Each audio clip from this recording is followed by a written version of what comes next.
It's not really the weekend. It's Friday. The weekend is starting now. It's not. For us. It is. This for me.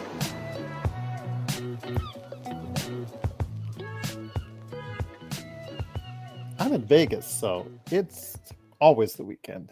And we're back with another episode of the Lakers Fast Break podcast. It's Gerald Glassford coming right back at you here from Lakers Fast Break, Pop Culture Cosmos, where we cover the latest news and trends in pop culture each and every week, twice a week, wherever you get your podcasts. I just dropped an episode earlier today where we discussed the Paramount Skydance merger, buyout, $8 billion, whatever thingy that they're doing, plus also Xbox has a price hike that nobody's happy about. Plus, we talk House of the Dragons as well, TJ Johnson. Yes, they're flying. Dragons are flying in House of the Dragons, but yeah, Xbox also flying too as well. But TJ Johnson and I cover that on this week's Pop Culture Cosmos. Joe Soros here.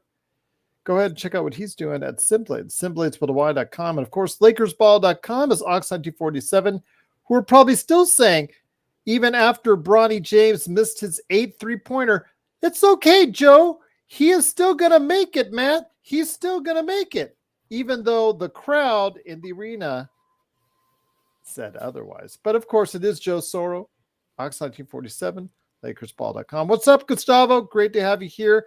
Of course, also as well, our good friends, John Costa, Clutch Talk, and Lakers Corner, the Lakerholics crew, which will be here tomorrow at 11 a.m. They are back in action.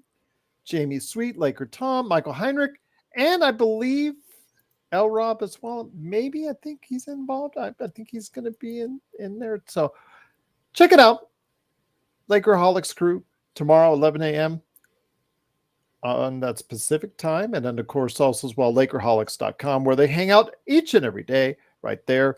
Also as well, of course, Stone Hansen. He and I were tweeting back and forth, showing him what was going on and giving him the lowdown, what was going on behind the scenes at the Thomas and Mack, which I want to make a correction. The Team USA game was at T-Mobile, my daughter corrected me on, but today's game was at the Thomas and Mack Arena, on the campus of UNLV. There's a blazing 115 degrees. But yes, Stone Hansen at report_court on Twitter. And our good friends, of course, the legend 350, of course, also as well. Our good friends, Empire Jeff TV, of course, Lakers in 5, John McCallion channel, all those great folks. Please follow them, like, subscribe, but also make sure you go ahead and subscribe with us right here at the Lakers Fast Break podcast. What's up, Blaine? How you doing? What's up, Gustavo? What's up, JSJ? It was hot. The circus did come to town as the Bronny, I guess, Summer League, because it seemingly was that today, because a lot of the crowd was there for the Lakers and Bronny, and they seemed to leave amazingly for the number 1 versus the number 2 matchup right after. That was kind of hilarious right there. But it was the Lakers facing off this afternoon in Summer League against the Houston Rockets. Their first game in Las Vegas, coming in 0-3, and it's not looked good. And outside of really one performance that was notable, that was Dalton Knecht. The Lakers again came up short as they fell behind in the second quarter, and it never looked back as far as the Houston Rockets, who put it in cruise control. Literally, if you're looking at Cam Whitmore, who in that second half looked like he did put in cruise control, he was just, you could see he was really taking it lightly on the Lakers, because it was just a pretty sad deal indeed. And of course, Reed Shepherd, the number 3 pick out of Kentucky, he looks like a player. At least the Lakers made him look like that today. He looked like a future all-star out there today. 23 points for him, 20 points for Cam Whitmore, with me saying every time, Joe Soro, every time Cam Whitmore got a slam dunk or a good basket. And then, of course, also as well, the Lakers with Dalton Knecht shooting well, 5-11 from 3, 25 points, 9 of 18 overall. Good passing. He showed off today. Assists, 4 assists, 6 rebounds. Didn't play all that good defense, and he got abused by Reed Shepherd when they matched up one-on-one. But still, the Lakers overall got their butts kicked once again, even with two new added veteran players added into the mix of Moses Brown and Trent Forrest. They still got beat and they still got waxed 99-80. And here today to discuss what went on today. Good man indeed. It is, of course, Ox1947 at LakersBall.com. And of course, the guy behind Simblades with a Y.com. It is Joe Soro. And Joe, I will put it to you like this. It was actually I'd say about 14,000 people there, 15,000 people, almost a full house, about 80% full, maybe 85. And Bronny, after about the sixth or seventh time he blew a three-pointer, not even close, someone yelled out in the crowd, "The Lakers are garbage." And then they shouted out that Bronny will get 40 points in his NBA career. And on both statements, Joe, right now, I can't say he's far off. I mean, this guy screamed it out throughout the arena. You could hear it. And I think LeBronny might have been affected by it because he was really bad today shooting from the outside.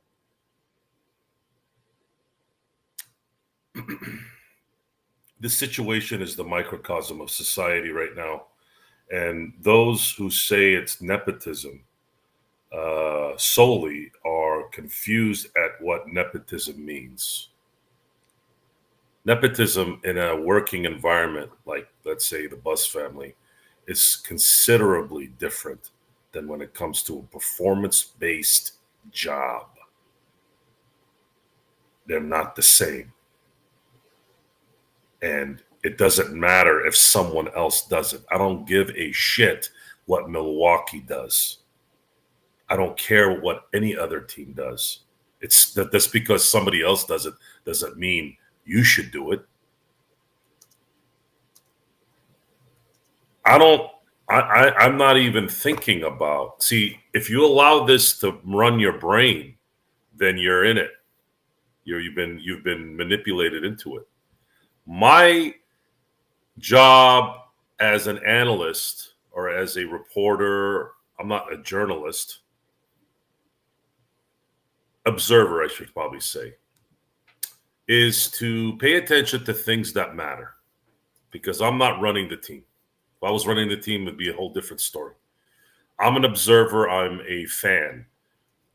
And I'm trying to pay attention to things in this situation that matter. And right now, the only player on this team that matters is Dalton Knecht. And he showed me in a little bit of time I was able to watch the game.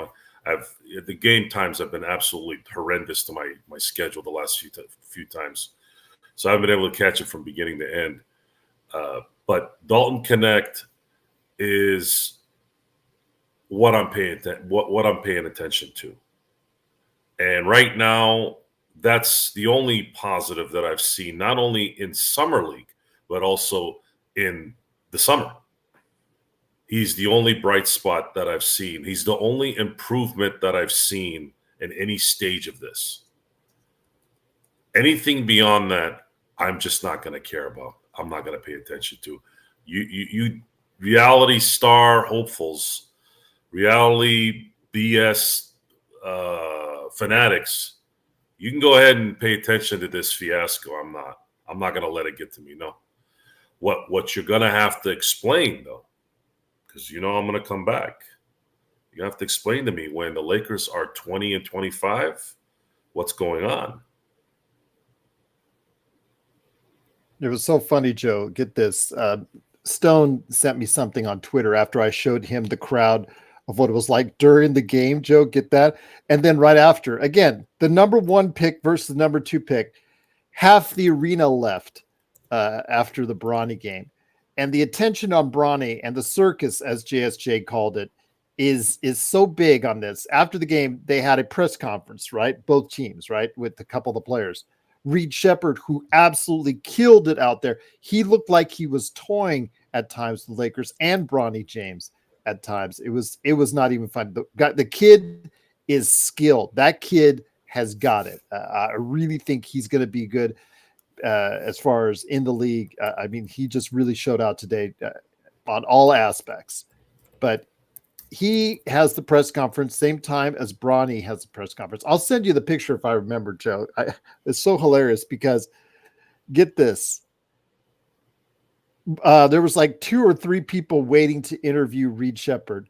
There was 30 people, 30 members of the media waiting to interview Bronny. How terrible is that? I'm going to see if I can find it on my Twitter. Observers of it's ridiculous, Joe. It's absolutely ridiculous. Observers, yes. This is very similar to the equalization of education. Let's say I'll use that as an analogy. There are students who are born with a certain intellect, right? It's the reality of life, folks. Some people can just retain information and interpret information better than others. Some have it naturally. Some need to work at it. It's just like anything else in sports, right? Some people are born with amazing skill sets. They don't make it. Some who don't have those skill sets work hard enough to cover that empty ground. There you go, Joe. See the people on the left? I didn't mean to interrupt. People on the left, that's who's waiting for Reed Shepherd, the star of the game for the Houston Rockets. See all of that group of people on the right? That's for Bronny James, who bricked. No one knew who the hell Reed Shepherd was until today over there, probably. That's why. He's the 3rd pick in the draft. We know that. The dolts who pay attention to tabloid shit don't. They don't know what real talent is. They only know their own stupid, useless social media story. They're going to go over there, talk to this kid who has no business being in an NBA team so that they can go tell their friends and they can go post shit on their social media so they can get likes. That's all people are good for over there. And the bullhorn needs to get louder, folks. The bullhorn needs to get louder for everything. Everything. I'm using sports as the weapon here. Mediocrity cannot be celebrated, and it never. And I'm gonna, if I have to be the ambassador to that, I will, because I don't worry about labels. I don't worry about some dolt thinking I'm something. I don't give 2 shits about anyone's opinion, especially when it's an opinion about something I know. What are the chances? Sorry, go ahead, Gerald. Well, I was going to say, because, okay, everybody says, well, look at his defense. Look at his defense. The problem is, Joe, he's 6'1" and change on, without shoes. They were taking shots and jumping over him to get the ball to put it back in. So you have another problem there. He's got quick hands. I will give him that. But because of his height differential, Joe, he's even shorter than Reed Shepherd, who is 6'3". That's the only thing that Reed Shepherd, that's going to be his issue. But with Bronny, he's even shorter than that. They were putting up shots and rebounding and jumping over Bronny because he can't reach that high that fast. Gerald, do you remember Game 1 of the 1991 Finals? Unfortunately, all too well, yes. It's actually a game you should remember, because that was the good game. The Lakers that was the won. Good game. Yeah, right. That would all downhill from there. Now, not really. The Lakers almost won Game 3, but Jordan did his thing in overtime. Well, the results wise, I'm saying it all went down. Yeah, the Lakers win Game 3, then that series maybe changes a little bit. But very few people talk about this, but Magic cooked Michael Jordan first few games, and then they put Scottie Pippen on him. Scottie Pippen is 6'7" with octopus arms, and that changed the series considerably. Why? Because Magic Johnson is 6'8", 6'9" against a Michael who's 6'6", and all he did was post up Michael and just work Michael on offense. And in this league of basketball, height matters. And if you're going to combat height, you have to have freakish athleticism. And that doesn't mean your vertical's 40. That means you can be athletic. That's not That's not what I'm talking about. Anybody can stand and jump at something without any distraction. Can you do it while somebody's in your face? Or can you do it under pressure? And can you do it against people that are 6 to 7 inches taller than you? These are the questions it is sad. And the interpretation for the adults out there is we want the Lakers to fail. We want Bronny to fail. We want the draft picks are not, like all this nonsense. I want anyone out there to explain to me a logical reason why this guy will be better in 2 years. And I want you to answer this question for me today. Today. It's July 12th, 2024. What the hell is this kid going to do in 24-25 to help the Lakers win the championship? Eli, yes, they did announce the teams, and I'll bring that up later on in regards to the IST tournament as far as the Lakers bracket, but we're going to go ahead and talk about the Summer League here right now, Joe, and I'm going to say it like this, Joe. Do you remember Russell Westbrook, the disaster when he was playing on this team, Joe? Do you remember the groan you could hear from Staples Center every time he chucked up a shot or every time he chucked up a three? Do you remember that groan? Yes. It was back. It was back in the Thomas and Mack today. I mean, after the third or fourth one that he bricked, every time he put up what people were telling him not to do it. In fact, the last time he had the ball where he had a chance to take a shot, he passed it up because he was hearing it from the crowd. They were groaning every single time he threw up a three-pointer. It was bad. Someone mentioned Derek Fisher. Derek Fisher didn't have freakish athleticism, right? He wasn't that tall. But you know what Derek Fisher did? He played all 4 years in college. And that's what Bronny needed. He needed to work on his game. He needed to get better in a specific area that could give him a shot at playing professional basketball for maybe 10 years. If he's got his pops' genes, he might be able to withstand 82 games a year plus playoffs and have a long career. Instead, the self-absorbed a-hole of a father of his forced him to do this because he wants that story. You don't think Bronny would have listened to his dad if his dad said, son, you're not ready for the NBA. You need to go back to college. You need to go back to college until you be an NBA player. I'm looking out for your best interest. He's not. His own father isn't looking out for his best interest career-wise. And I would love for that guy to sit in my face and tell me I'm not right. I would love that. That would be great TV. Because what's going to happen is you're going to see what happens this year. How are you going to convince me otherwise? You're not the game has to end, folks. The game has to end in so many areas. Sports, it's slithered its way into sports. I'm done with this. I'm done with it. If you are an NBA player and you're telling me if you're not an NBA player and you're telling me you are, I'm going to call you out on it. And the question I asked before you brought up Russell Westbrook, which is a good subject to bring up in this discussion, because what's beautiful about this show is you can go back. The receipt is there. Joe was a positive guy in 2022. You know how positive I was? I thought Russell Westbrook would work. I was Mr. Positive. I was like, you know what, Gerald? I know you don't think this is a good deal, but maybe Russell Westbrook might be not a 1, not a 2, but a 3. Oh, and at that time, there had never been a player that LeBron couldn't play with and succeed with. So I had a book before. I had stats. I had a reason to think that would work. What happened? I was Mr. Positive. What happened at the end of the year?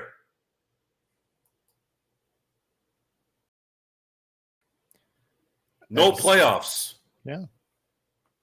And then now you're going to convince me that this kid is worthy to be in the NBA because he played defense 3 times in a game? Really? That's your stats? 0 for 8 from 3 in a league where if you can't shoot, you are useless? Even big men don't last. Go look at Rudy Gobert, Mr. Defensive Player of the Year 4 times. How useful was he in the playoffs? And he's 8 feet tall. At what point is your line of bullshit going to get called out so that you shut up for once? Now, my boys at Lakers ball are like my family, just like most of you all here. They know where I'm coming from. They tease me with that stuff, and we have a good laugh at it. Because they also remember what happened after the Mozgov signing. There was some guys like, Joe, come on, Mozgov. I'm like, dude, the guy averaged 1 point and 1 rebound for an entire playoff run. 1 point for a guy who's 7 feet tall? You're telling me, Gerald, if God made me 7 feet tall, I'd score 1 point in the NBA? I guarantee you, I know I can't prove it. I know we'll never know, but I swear I know for a fact I can score at least 2 points. Setting up bar. Another blowout. Another loss. Yes. Then the excuse is, Joe, it's only summer league. It's only preseason. It's only the first 10 games. Wait, let J.J. Redick, his offense is, it's 20 and 25. Now what? Oh, well, Anthony Davis hurt his leg. Oh, well, LeBron, his ankle. You're all going to hear this, folks. You're all going to start hearing this. This is what I call the excuse machine. This is the excuse machine. I didn't hear it for a lot of the good teams that I saw win championships. Fish, we were talking about Fish. He was out a long time in 2001. What happened? Pippen missed almost a quarter of the season in 98. What did the Bulls do after that? You can't use injuries as an excuse all year, every year. Once in a while, yes, but not every single year. And last year, we didn't have any injuries to any of our big players, and now you're using Vanderbilt as a reason why the Lakers are going to play better this year. When the hell has Vanderbilt ever been healthy? Oh, and you also signed someone who's supposed to be your backup guard who can't shoot. So how the hell is he going to help you? Oh, and you also drafted a kid who can't play in the second round. Could you have at least packaged that round for maybe somebody who might be useful right now? I mean, there's so many of these discussions that we're going to be having here. At the end of the day, I'm just going to have to be more resilient. And if your interpretation is that I'm dogging on them, look, man, you want your feelings all pampered up? Get the hell out of my face. This is a results business. Sports, professional sports, is a results business. If you can't perform, go find something else to do. I don't want to hear any of this crap. If you're not good at taking tests because you're lazy, then you shouldn't take tests. If you work hard and you're still bad at taking tests, that's life, folks. That's life. Sorry. You're not good at it no matter how hard you try. You don't think I've failed in several things in my life? You don't think I've lost several times in my life until I found what I needed, and found what I'm good at? Sometimes that's how life is. I wasn't born 6'8" with a 43-inch vertical. I wasn't born with 4.3 speed. But all of a sudden, we're supposed to open our hands up and let's give him a chance. Guys, this isn't the YMCA. This is professional basketball, and this is the LA Lakers, too, on top of this. So the Lakers got their, they got just obliterated today. And It just seems like that's the theme with this team. Lose, lose, lose from every angle, no matter where they're at. Once again, it is the Lakers fast break. It is Lakers weekend. Hopefully you will have a great Lakers weekend. The Lakers, unfortunately, did get their butts kicked again. They're 0-4 after a 99-80 loss. First game in Summer League. I was there to witness it live. And Joe, it got ugly pretty quickly in that second quarter. Again, the only highlight and the only positive thing that we need to take out of it, because again, we could be going all day on Bronny James and how bad it looks. There were supporters in the crowd, but you can see their enthusiasm waning with every brick from three, every air ball from three. Every time he shot the ball and missed, it got lesser and quieter and quieter, and the groans and the heckling became louder and louder.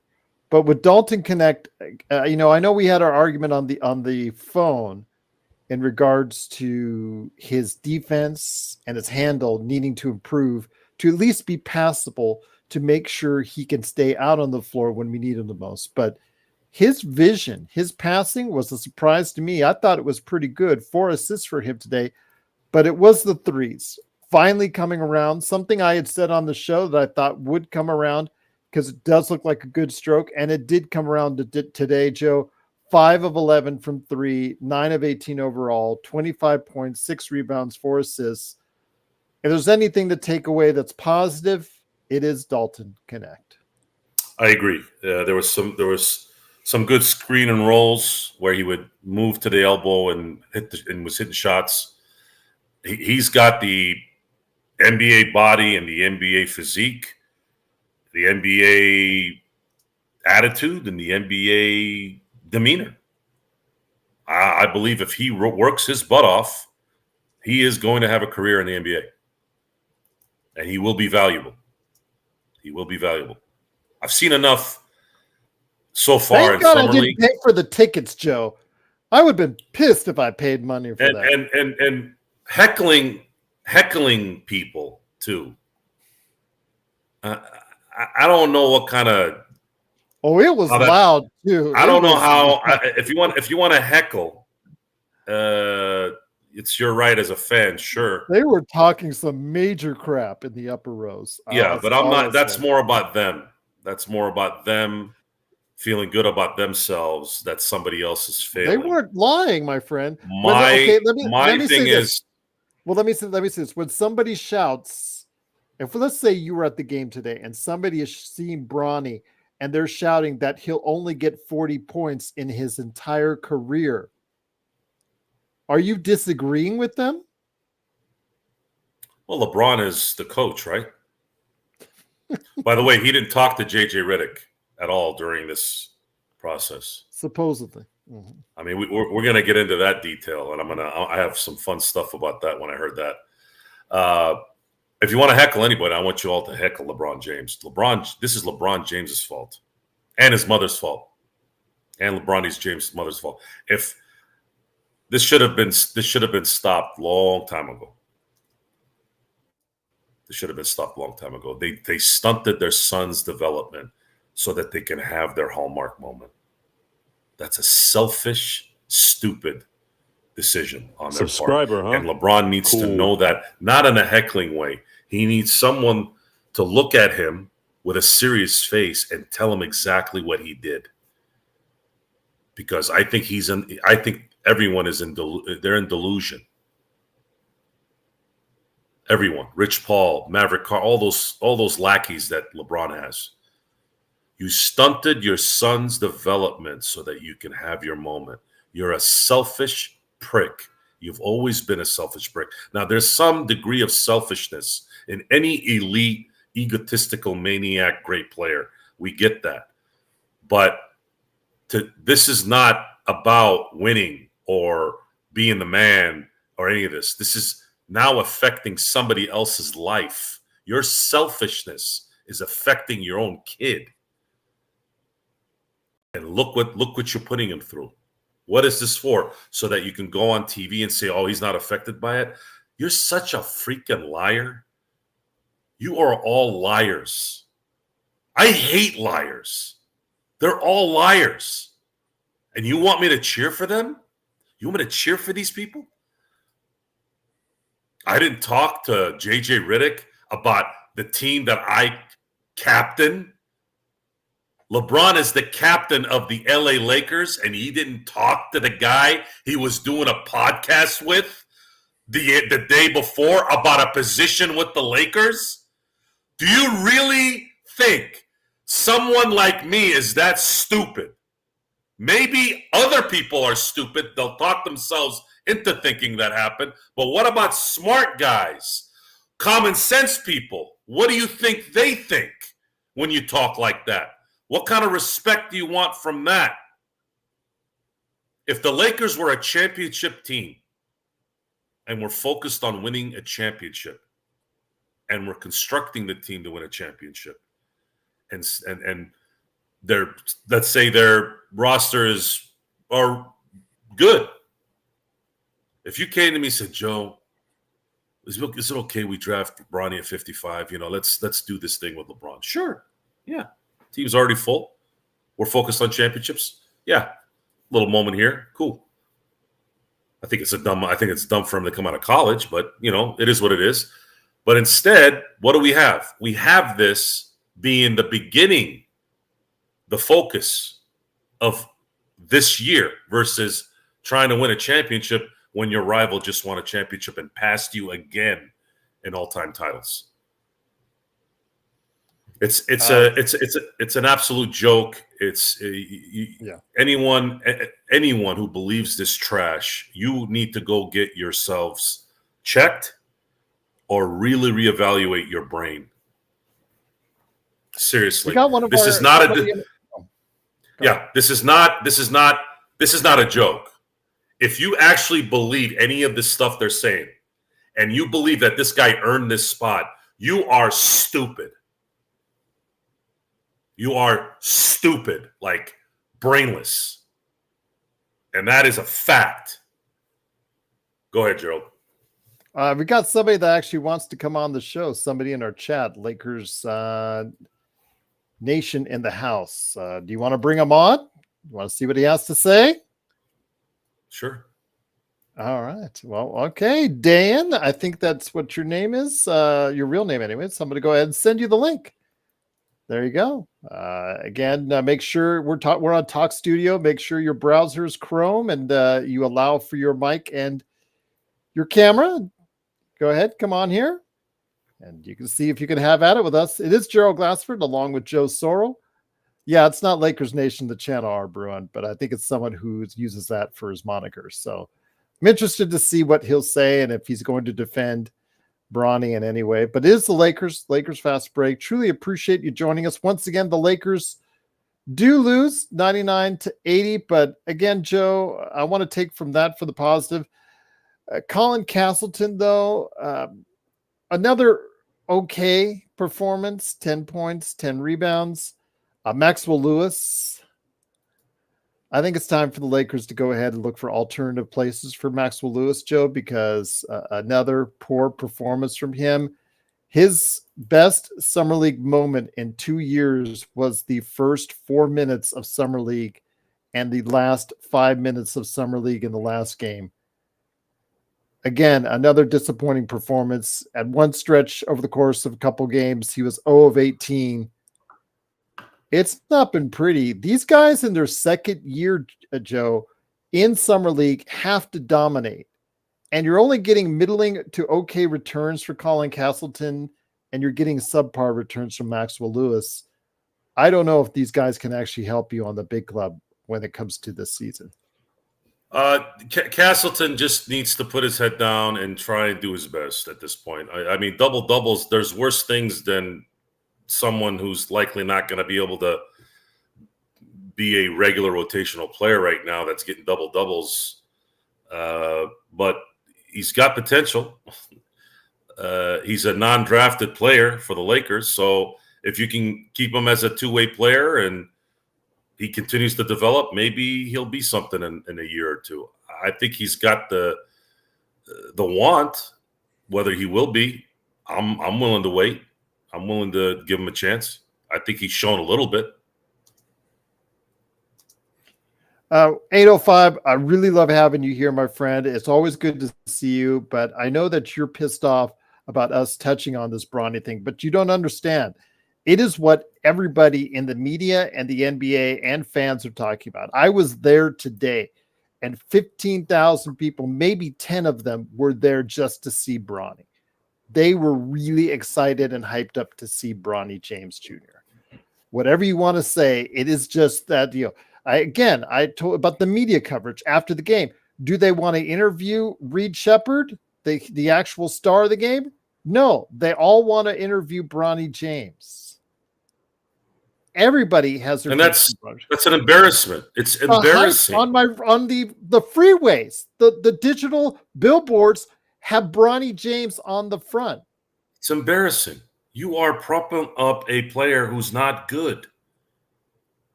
There was a segment in The Last Dance where they were talking about Michael Jordan and his endorsements. And you know what Michael said? He said, the only reason why this is happening, they're doing all this commercials and propping up and all that. He goes, you think this would happen? I'm paraphrasing, of course.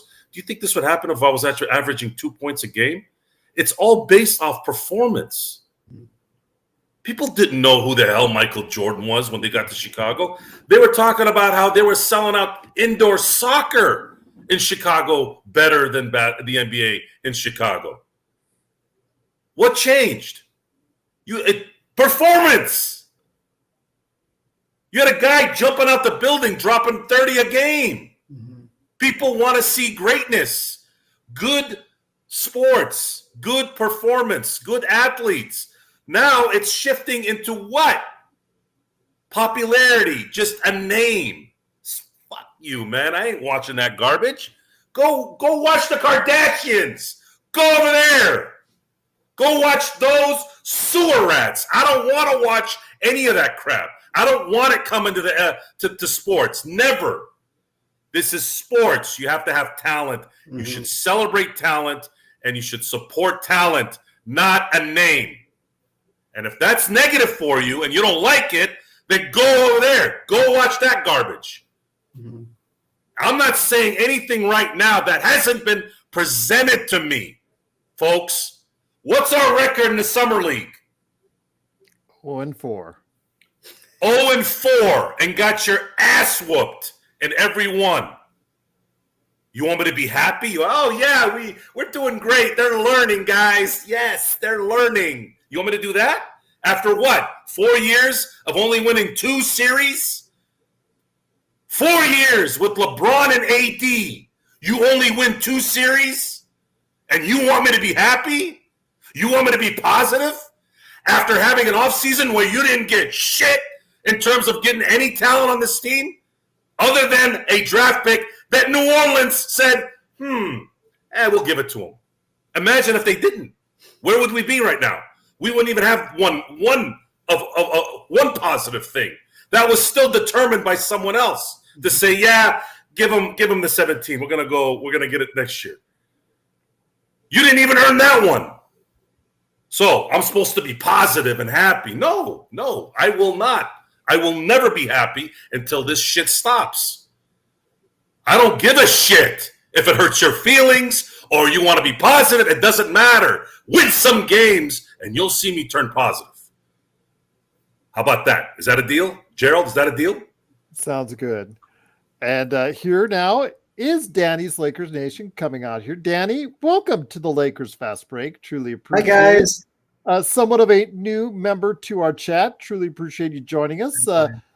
Another disappointing loss for the Lakers. Again, it is just Summer League, but there's still signs that the Lakers still have a lot of things they need to address. Your thoughts on today's game, my friend, and welcome again to the Lakers Fast Break. Like he said, you must have talent. You must have talent to get in. Absolutely. So let me ask you, did you cut the game today, correct? Correct. Yeah. What were some of your thoughts on today's game? I mean, who do you think did well in today's game? What were your impressions of Dalton Knecht primarily? I really didn't enjoy, like what he said was you need to have talent. You can't have basic shit out there not doing anything. Like what you said, he was talking about getting draft picks for that different team. You want that? You want to be happy? Well, I'm not. I could tell you're not happy. And then also with Bronny James, what are your impressions so far of him in summer league? I know Joe is upset about it. He's not experienced. He's a bad choice to come to the NBA. He should have stayed in college, got his degree, whatever. Business administration, by the way. My daughter had to tell me that today. I said, "Oh, what was he going to college for?" "Oh, business administration." Yeah. There's the jokes in there somewhere. But I will say this, Danny, it's good to have you here. Appreciate it. Let me ask you this: with Rob Pelinka, and I know you've heard this on the show. Subscriber, huh? And James Worthy is my neighbor. James Worthy is my neighbor. Is he? All right. Well, it's good to have James Worthy as a neighbor. All right. And I'm sure James Worthy is going as he's walking down the street. But when it comes to Rob and the job that he's done this offseason, hasn't done a whole lot. Are you concerned about the Lakers season? I am. What our friend was talking about, you must have talent. You can't just come over here and do shit and not do anything. I hear you, my friend. But yeah, I mean, again, when it comes to the Lakers, though, where do you think they need to improve the team? I was talking about it to different people today, actually. I was saying, like, trade 4 of the bad players that we have for Steph Curry. Like what he's talking about, get talent. So, well, I don't know if actually I just heard words from Golden State GM. He said that they're trying to work on an extension for him, and I think his words. Didn't he want out? Curry wanted out, so. Well, I don't think he's going to want out now because paraphrasing the GM, he said because that since Clay left, I think like everyone wants to leave. Well, I know the GM said Curry can have as large an extension as he wants. So we'll see what happens. But, he may want to get a smaller extension and build a better team. Joe, we saw today. Hi, Joe. Sorry, I forgot your name. Oh, don't worry. Yeah, you'll hear me say Joe a lot. But, Joe, we saw earlier today Jalen Brunson make a significant sacrifice in the money he could have made. I think around $100 million more if he'd have waited to next year and signed an extension. But he signed an extension today on the basis of allowing his team, the New York Knicks, to go ahead and build the team forward. These kind of sacrifices, I don't know if they'll end up winning championships, but they at least will keep this team strong for a long time in New York. What kind of lessons should we learn about that in LA, Joe? You're on mute. Sorry about that. I think this is not going to be the last time you see this. The league has essentially a pseudo hard cap. It's a hard cap. The Phoenix Suns are going to have the largest cap hit and payroll in NBA history of $400 million. $400 million for one season for salary. I'm not a mathematician. I'm not a billionaire, but I'd like to think that might not be a good thing after a while. So Jalen Brunson made a decision that I think a lot of top 1A players are going to have to make if they want to win. And Jalen Brunson looks like he wants to win. If you don't, then you're essentially going to get, let's say, if there are 2 stars on a team and you have both of them making super maxes, you're basically going to have 2 players and 10 minimum type guys. And you're not going to probably win that way. So this is not going to be the last time. I believe because of this new system, which you've heard me say this several times, was a bad deal. This was a terrible deal. Probably the worst deal, even worse when David Stern was pulling his BS back in 98 and also in 05. This was bad. And what makes it worse is they didn't even negotiate. They just said, yeah, let's go. I don't know. I don't know who the NBA. It wasn't Michelle Roberts, because I'm getting info that it wasn't. Did she close this deal? I don't know if she closed this deal. I mean, the players union, with Chris Paul, he had probably a lot of sway in it, because remember, he's absolutely the president horrible, absolutely horrible deal, stupid deal. Would have never done this deal if I was the head of the Players Association, because you're thinking money only, right? You're thinking money only. Well, this is going to further create what's going. I keep telling you guys, I have to bring up current events in life, right? Current events and what's going on, because it seems like that always kind of. I'm actually working with that on my class for my business class. You're creating a divide now. You're creating the gap, just like in America. You're creating rich and broke. Mm-hmm. Now, no one in the NBA is going to be broke, even at the minimum. No. But you also have to understand, most of these guys go broke 5 years after they're done. They do. So you're creating that gap even larger, because the talent in the NBA is so great. Even that Jason Tatum's and the Jaylen Browns and the LeBrons, that gap is huge, and you just made it bigger. Mm-hmm. And that's what It was a big mistake. It is.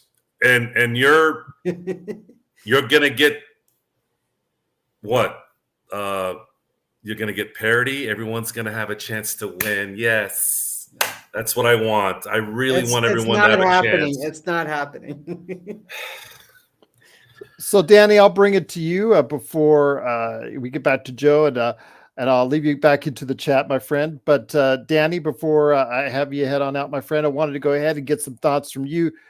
What do you think the Lakers need in order to improve, my friend? Because we love having you here, but just want to hear your thoughts, your final thoughts on exactly what you think the Lakers need to improve to get back to where you want them to be, my friend. There's only one word that Joe said it, and that's talent. Right. But do you any particular positions or any particular shooter? You must have a shooter. You can never have enough shooting. That's true. 3-point shot. Joe was talking about having talent to make those 3-pointers.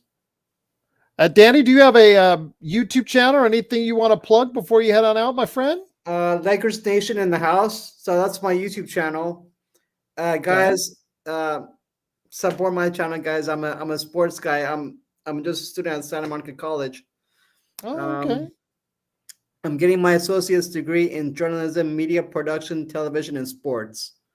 Sweet. So I'm getting that in 2025, summertime of this year, 2025, and then I'll transfer out to Saison, and after 2025, I'll get my bachelor's degree in 2028.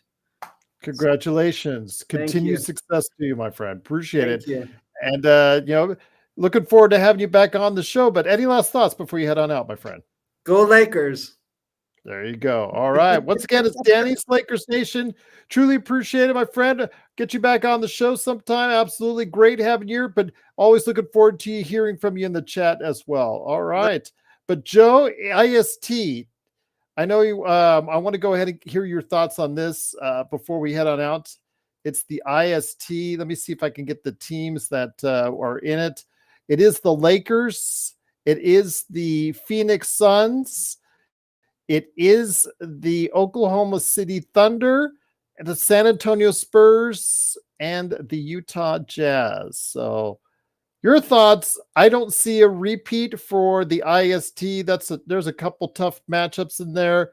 Your thoughts on the West Group B for the IST, or should we really even care? Because look what it did to us last year after the IST. You're on mute. I should stay on mute. Maybe you should. I got nothing. I'm going to show everybody the. I'm not disappointed in the tournament, really. But I think this needs to be clear that this doesn't matter. This tournament doesn't matter. The only reason why the Lakers put a banner up there is because the NBA made them put it up there. No one cares about the IST. Except advertisers, maybe. And people who like colorful floors. What's good is we don't have that chump, Darvin Ham, yapping about how that tournament took his team out for a while. I mean, the amount of just idiocy and stupidity that guy spewed out of that hole is. This is supposed to be some kind of old school guy, right? A lot of these old school guys, I hear that too a lot. Guys that are my age, old school. Yeah, sure. Old school, my ass. I'm old school. I'm one of the few left. See, I'm just going to say, look at the chat, Joe. Look at the chat, and you understand why Joe gets upset this because, you know, it's not that they're trolls. It's just that they're stupid. Okay, when you say that Bronny is way better than the Rockets' rookie Shepherd, who scored 23 today, by the way, and dribbled right around Bronny several times, and more athletic than Whitmore, when Whitmore jumped over Bronny to get a rebound and a putback.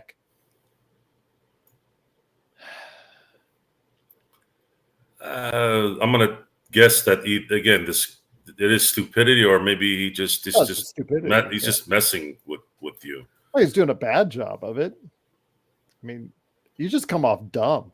You just come off dumb. I was there live, Morris. I was there at the game. You have people in much bigger positions than him.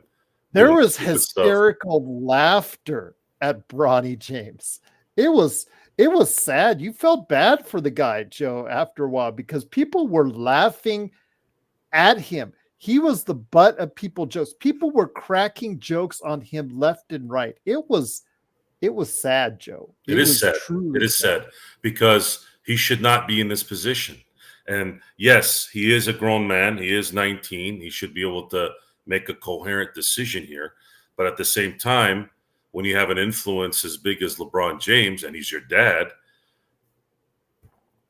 there's that manipulation, right? Mm-hmm. I'm going to be very clear on this again. If I'm playing the Lakers next year, I am making sure LeBron is eye to eye with me the second his son is on that floor. Moore said, now get this, you guys are supposed to be Lakers fans supporting Laker players no matter what. No. Mm-mm. No. We are Lakers fans. We are Lakers fans. I am not a Bronny James fan. And Bronny James being drafted is making my Lakers suck. Rob Pelinka, who's the general manager of the Lakers, is making my Lakers suck. Jeannie is the owner of the LA Lakers. She's making my Lakers suck. I am a Laker fan, not a Jeannie Buss fan, not a Rob Pelinka fan, not a Bronny James fan. I'm not anybody's fan. When everyone retires, did you see us go away? Did you see us become TNT fans when Shaq went to TNT? Did we become the Mamba Academy fans when Kobe went to do his thing up in Calabasas? No. We're Laker. I'm a Laker fan. I appreciate what Kobe did. I appreciate what Shaq did. I appreciate what Jerry West did. Did we go to Memphis when Jerry left? Did we go to Golden State when Jerry went to Golden State? Did we become Clippers fans when Jerry went to go work for the Clippers? No. We're Laker fans. And when these people are making our team suck, they're going to hear it. Making the Lakers suck, you're going to hear it. Now, you don't see us dogging Anthony Davis, do you? You don't see us dogging Austin Reeves, do you? Rui Hachimura? D'Angelo Russell? Hey, he gets a lot of flack. He does. People are actually surprised that I support him. The reason why I support him is because who the hell are you going to get to cover D'Angelo Russell? The answer is no one. And that should give you more proof at how much I love the Lakers, that I'm willing to put up with D'Angelo Russell's zeros in the playoffs so that we can at least enjoy 82 games where someone can actually make a shot, and actually win a game every now and then without the big two. You just got your answer. Now remember, you're probably new here. If you don't know, we didn't miss one game last year. All 89, plus the 5 in the playoffs. Well, actually, the 5 is part of the 89, sorry. I meant the preseason. So now what? What do you want me to do?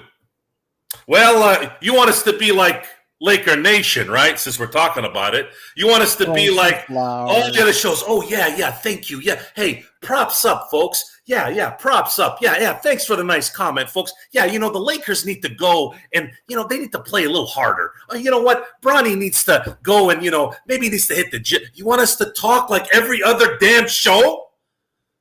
Why? Go watch that show. We're going to talk about what we're watching.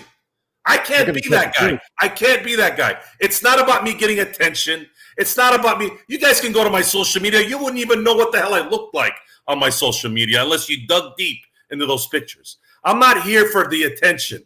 I'm not here to be Billy Badass, okay? I'm a Laker fan. I've been asked to be on the show from Gerald Glassford since 2021. I happily accepted, and there are people that like listening to us. Why? Because this is what we do. And positiveness, give me something positive to talk about if you want positive. 0-4? 0-4 in the Summer League. You want me to be positive. And not only 0-4, you're getting your ass handed to you and they're making you eat it on top of it. What the hell do you want me to say? Oh, well, they're trying hard, folks. Let's get them next time. You know what? I'm going to do you all a favor. Those who are new here, the next show, put this on the dock. And you can put a funny picture on there, Gerald. We're going to have positive Sunday. Sunday's a good day, right? Yeah, because the Lakerholics tomorrow. Yeah, Lakerholics tomorrow. I don't want to ruin their shine. We're going to have the day of rest on Sunday. Joe's going to rest. Joe's going to be positive. And we're going to have an hour or two of fun. We're going to have positiveness. So bring your subjects that you want to talk about. You can email us. You can send us messages on the pre-show. Bring them over, folks. We're going to have positive Sunday. And I'm going to be positive for an hour to 2 hours. I'm going to make flowers, maybe some rainbows. Bring your flowers. What I'm going to do is I'm going to put out a little cardigan sweater, tie it right here, looking like I'm going to go play tennis at the country club. We're going to be positive. This will be shaved. I'll comb my hair. I'll part it like right here. Like I'll part it. Oh, I'll be there. We'll be ready to go. Should I call you Biff, maybe? No. You got to call me. No, you call me. What's a good yuppie name? How about damn, that was just at the tip of my tongue. What's a good yuppie name out there, guys? What's a good yuppie name? I'm usually good at this stuff. Where's Kurt Affair when you need him? It's got to be a last name that's a first name. Those are the best ones. Okay. Like Montgomery or something. But that's not good enough. I want something better. No, Roscoe, no. Usually a good yuppie name it's like a name that you can that's good. No, not Johnson. That's too common. I want something better. Eugene, that's not too yuppie for me. Damn it. We'll come up with something. Chip is good. There you go, Chip. There you go, Bloodhound. All right. How are things at the club, Chip? They're doing quite well. Yes, they're doing quite well. And I'd just like to say that we'll be here tomorrow for, what is it? What's a good yuppie name for a woman? Bonnie. Okay. Bonnie Schuyler's little brunch. Y'all Thank want you, to be? Intel Wild, for Yeah. the super chat. He said, let's not forget that Ona or give it up posed nude for Playboy in the 90s, Chip. Yes. Really Yes. embarrassing, cringe when you think about it. Mackenzie's more of a girl's name, though, Bloodhound. Okay. I actually like that name for a girl. Dorothy, that's more 1950s for when, like Lorraine. We'll Dorothy, come up with Lorraine, something. Yes. Brooke. We'll come up with something That's good funny. for Sunday night. It's for Yeah. Sunday night. The Laker Holics tomorrow. That'll be at 11 a.m. Pacific. But yeah. Kaio says, I wouldn't trade Rui or D'Lo or Vando. Their contract is awesome. I just think LBJ time is up, and I like Pelinka just saying no to LBJ now. Now Pelinka makes the moves with other guys so we can say good. Kaio's a little bit optimistic, but Vando's just a bad player. He just offensively, he gives you nothing. And you've signed him and committed to him for 4 years. Apparently, he's going to save the day. Apparently. Some of my Lakers ball compatrons have said, well, we've got Gabe Vincent coming back. We have Vanderbilt coming back. We've got Knecht that's playing good. And Bronny's got defensive potential. Oh, I'm sorry. He's got defensive instincts. So I said something funny. I said something funny to that. Because I keep hearing that same stupid tagline for Bronny. Folks, when you keep telling me that Bronny has good defensive instincts, and yet when I see the results of his game, I don't see what instincts these are. It's like saying, well, this guy's really good at getting girls' numbers, but then when it's time to get down, he's as flaccid as the Lakers' game. So what good is it to get number when you can't finish the game? Try to put it as PG as I could. So, yes, I'm already feeling very positive about what we're going to be doing soon. I think I got enough of what everyone needed to hear out. So what else you got for me, Gerald? Because I feel like every show just gives me a reason. Reiterating. Yeah, because every time we do a show after a game, what is the result of that game? Annihilation. They're getting annihilated. And then I keep hearing things like potential, instincts. It's Summer League. It's just excuse after excuse after excuse after excuse. And your excuses mean nothing anymore. You excuses have a shelf life, folks.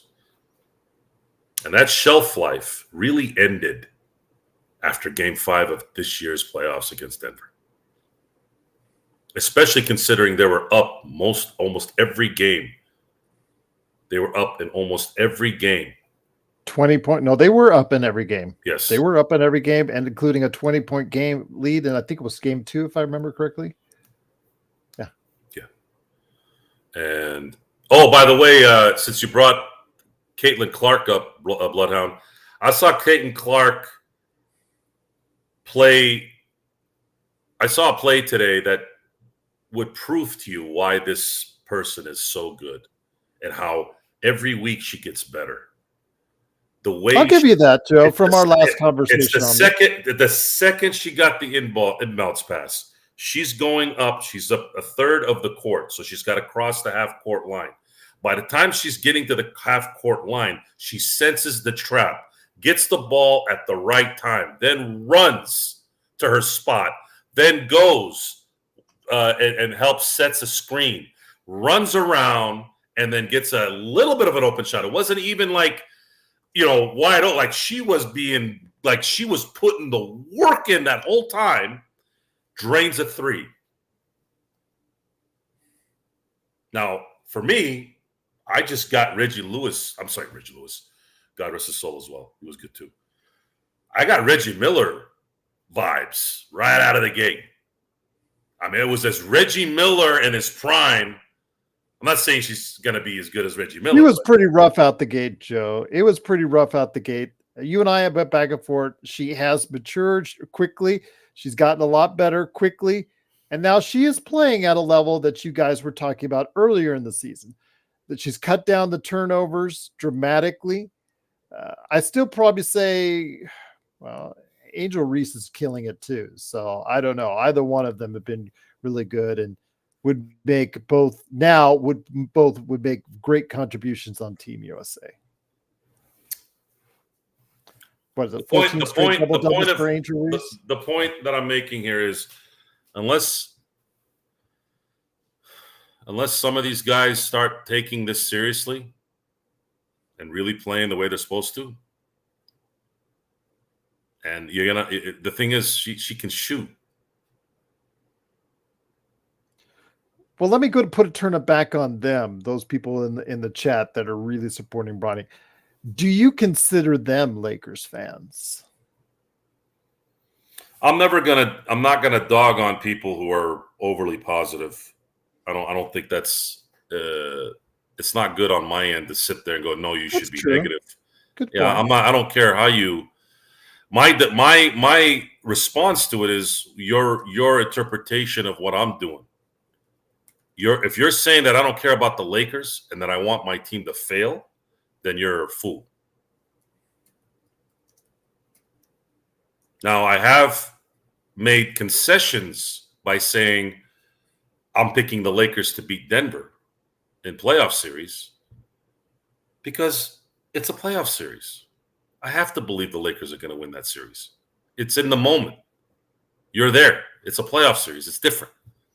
But if you were to set me aside, let's say, and really said, Joe, no BS.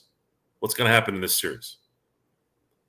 Last year, when they got swept, I thought they'd lose in 6.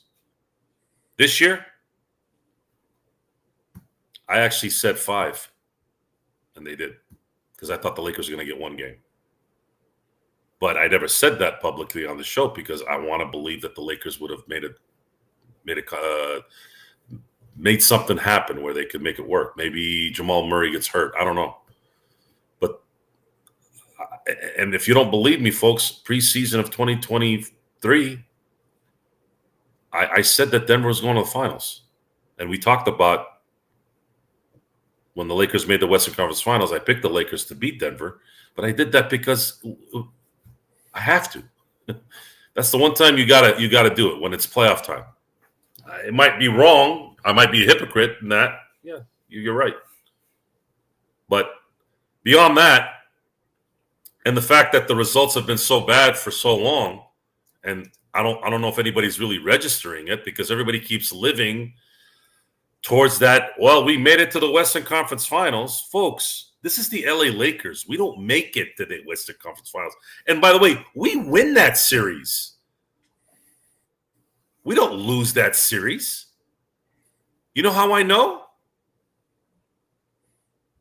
Because they've won it 32 times. 32. They have won that series 32 times in their existence. So not winning it, what is that going to do? Doesn't mean anything. And they keep making the same mistakes over and over again. So there needs to be, the word needs to get out a little bit more because of all these positive shows. All these people who have their tongue so far up Jeannie, Rob, and LeBron's ass, they need to be told while they have their tongue up that ass that they're stupid for doing that.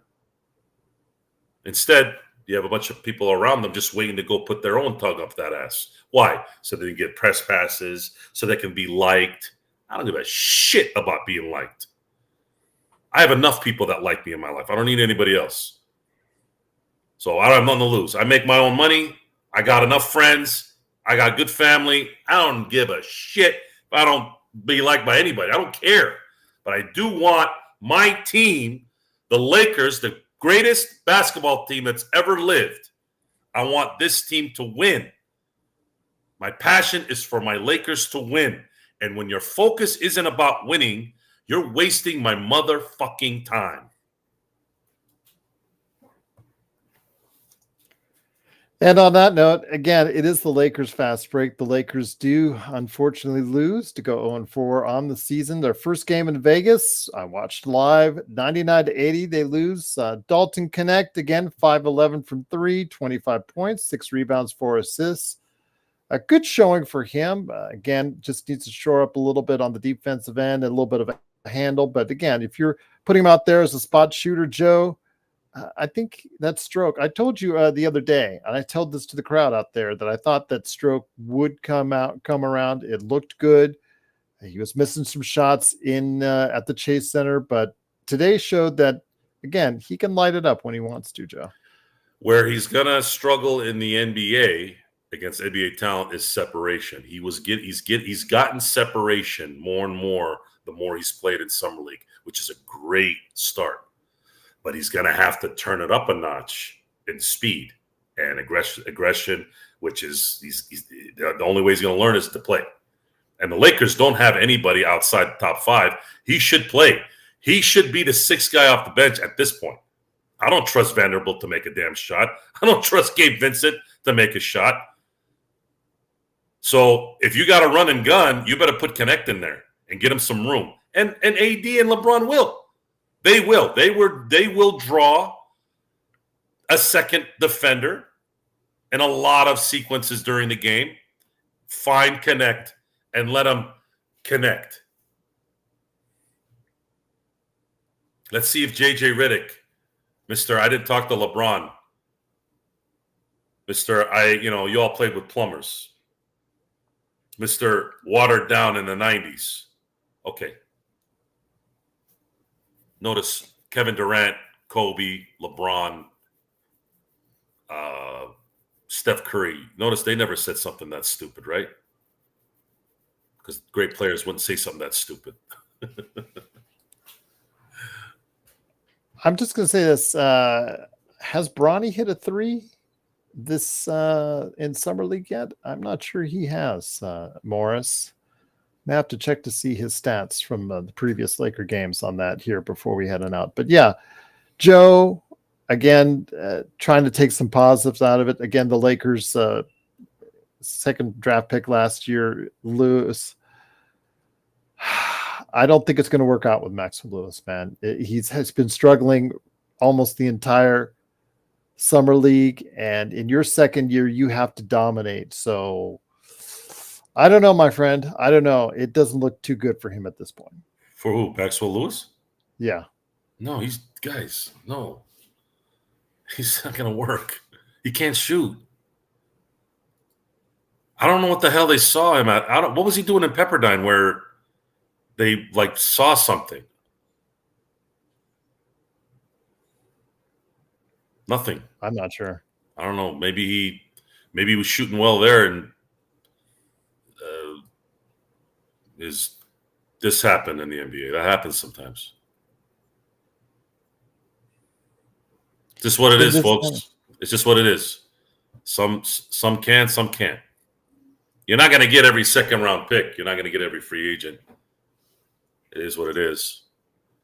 He's taken up a roster spot, so I would like to think that Rob Pelinka can get off his thumb for enough, just a little bit enough to maybe package him in a trade to get somebody else in here and get some of this stuff out of here as well, stuff that's not going to work.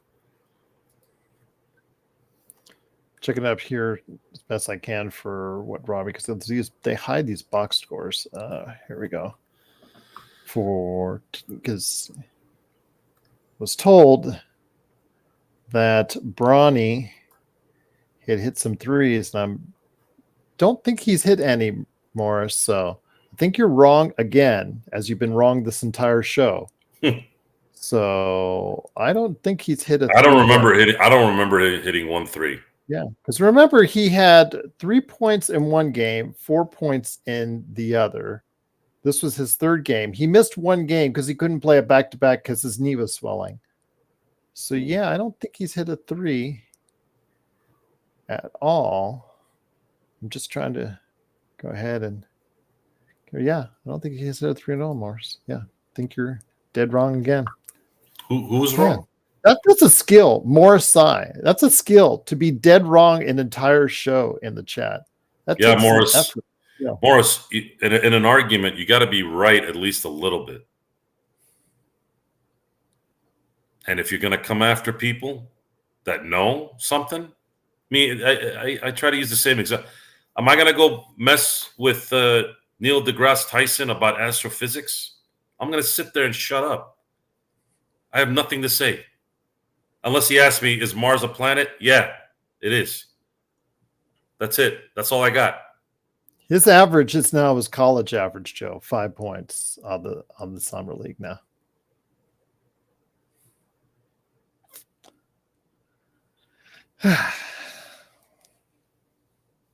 And yet the media is swarming bad decisions, selfish decisions, stupid Thank you, decisions. It's there's so much inadequacy in so many areas, and these are supposed to be people who are powers of industry. And the only reason why they're powers of industry is because they have a niche.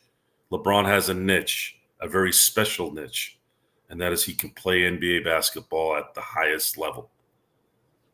Jeannie inherited the team from the greatest, arguably the greatest professional owner in North American history. And then you have Rob Pelinka, who knew Kobe Bryant. Every one of these a-holes is privileged. And then they'll have their little charade about how they're against those who are privileged. And that is where a lot of my anger comes from, too. 0 of 12.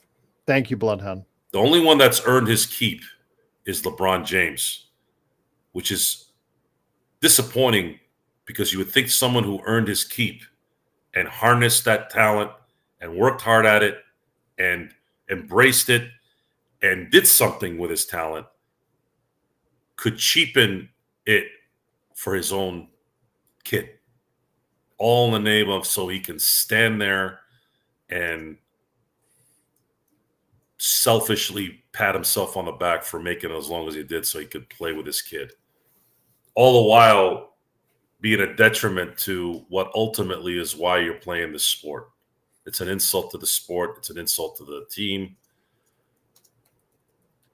So I'm just here to say it. I'm glad you are saying it. You're calling it like it is. I can appreciate that. You know, we've always had our differences on certain things, and you know, we have our opinions one way, but I never asked you to give me a line of BS. I never asked you to lie. It gets tiring, though. Yeah, it does get tiring. I don't like repeating myself, but the problem with unfortunately this case you might have to. The problem is this is what it is in sports, especially basketball and baseball and hockey. Hockey has 82 games. Basketball has 82 games. Baseball has 162 games. It's every day or every other day. You have to talk about what you're watching. If Bronny had dropped 25 points tonight on 8 of 10 and his free throws were perfect and he hit a few threes, we're not talking about this. We're like, whoa, what happened? What did he do different? Okay. Let's see what happens in the next game. Let's see if this is not a one-hit wonder. He comes back, hits 22, hits 4 threes out of 5. I wonder what happened. What's he been doing? Was he sick before? Was his knee really hurting him and now it's fine? Those are the questions I start asking. But that's fantasy, folks. That's fantasy. We knew the answer already. All you had to do was watch the USC games.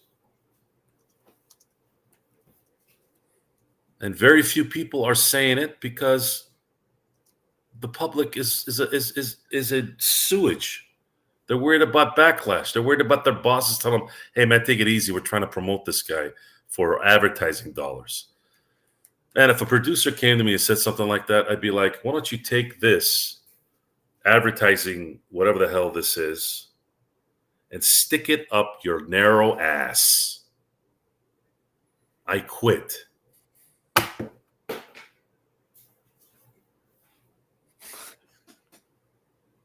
Seriously, really? We're gonna 7 grand says- support. We're gonna support a player who doesn't belong in the sport I'm talking about every day, so that you can appease advertisers, so that you're worried about being unfriended by LeBron James. Give me a fucking break. What kind of balls? When did you turn in your balls for eternity? Now, Morris, you did say something that for finally this entire show that I may agree with, and that is they are a circus. And I guess according to ESPN, they are must-see TV. I mean, we saw it after the game, Joe. I pointed out, and I showed it on the screen earlier, about the number of media that were all over Bronny, Mr. 0 for 8 from 3, yet, and who got dominated time and time again on the defensive end by players taller than him. And yet 3 or 4 people, other members of the media, were after Reed Shepherd as far as talking to him when he was the star of the game and quite possibly could end up being the rookie of the year. That is sad, Joe. That is truly, truly sad. But it is a microcosm, and it speaks volumes about the society that we're in right now. Yeah. There needs to be a stop to this. It's funny. Didn't Harvard, or I'm not Harvard, but I can't remember what exactly it was, but they started, I think it might have been Harvard. It might have been something where they said that they're going to start having kids are going to have to start taking the SAT again to qualify to come into college. That's the way it should be. Yeah. God help us. You have to earn your way. God help us. We have to pay back our own loans that we took out. I know I paid my loans back. I know I passed the SAT. I know I got a high enough score to get into my college. You think I liked doing it? You think I liked studying for it? No, but I did it. Oh, by the way, I also graduated, paid my loans off after, stayed responsible. But we can't do that anymore in society. We have to be given everything. And one last note, Joe, to tell you how much I think you'll like Dalton Knecht. My daughter and I were still after the game. They're warming up between Washington and Atlanta. And in the corner near where the players go to exit, I saw Dalton Knecht come out. He was still in the warm-ups, talking to a couple of the Lakers players. This is around the time where Bronny is swamped by the media. I had just been sent that photo by Stone Hansen. You know what he's doing? Dalton Knecht, Joe, besides talking to a couple of the players, he's I think he hugged his parents and took a picture with them, but then he went to the fans and took pictures with the fans and signed autographs with the fans. That's what he was doing when Bronny was just talking to the media. I'll leave it at that. Well, that's the player I want to see. That's the player I want to talk about. There's a maturity from 18 to 22. He's 23. He ran the gamut. He made sure he was ready when he was ready. And you're going to get a polished college player who had value, who is now showing value in the first steps of being a professional basketball player in the best league possible. And I was very impressed by that. It's showing. It's not an accident, guys. I didn't watch a lot of Tennessee basketball, maybe one game or two here and there, just when it was on TV. So I'm not going to sit here and say I'm a Dalton Knecht fan and really know what's going on. I don't know. A lot of it was scouting. A lot of it is guys like Stone Hansen who put in the work, who might value his expertise because that's what he does. This business, this thing that we're doing here, none of us have enough time to go watch every single game. So we have to rely on research that we do, little snippets. Common sense has to be factored in there as well. And then you see highlights. The good thing is there's YouTube. You can put in Dalton Knecht and put in performance, put in games, and then they'll give you like a cut version of all his good plays. And you'll get a chance to kind of get to know this guy. And whenever I'm at I guess a doctor's office or whatever, that's when I usually watch stuff like that. And everything I've seen with this guy, I mean, the moment I saw Knecht, 17, I didn't see the draft live at that point. I was on the road, but I did check ESPN. And as soon as I saw Knecht, the instinct right away was like, ooh, that's a good pick. Especially when Ware was off the board to Miami. Because I was thinking Ware might be a guy. Ware's looked good for Miami. Yeah, because Ware would have been the best player at 17, and it's a position we need. On top of that, it's like a bonus. But he got picked, and I'm like, all right, well, let's see what happens. And then I saw Knecht. I'm like, yeah, then they did it. They did it. And that's it. That's what we need to, you guys wanted positive. He's giving me something to be positive about. He's doing what he's supposed to do. Do what you're supposed to do, and you'll see more positive. When you're not doing what you're supposed to do, you're going to hear it. That's how it works.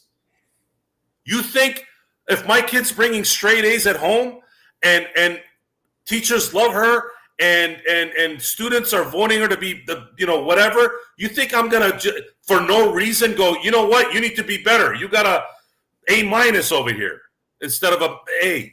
No. But if she gets in trouble for hitting somebody at school or getting C's, yeah, then you're like, hey, what the hell's going on? I mean, is it that hard to explain? It's the same difference. You're not going to win every championship every year. We get that. But how about focusing on trying to put a team together where you can have a shot? No, they're worried about, like I told you, daddy Sundance.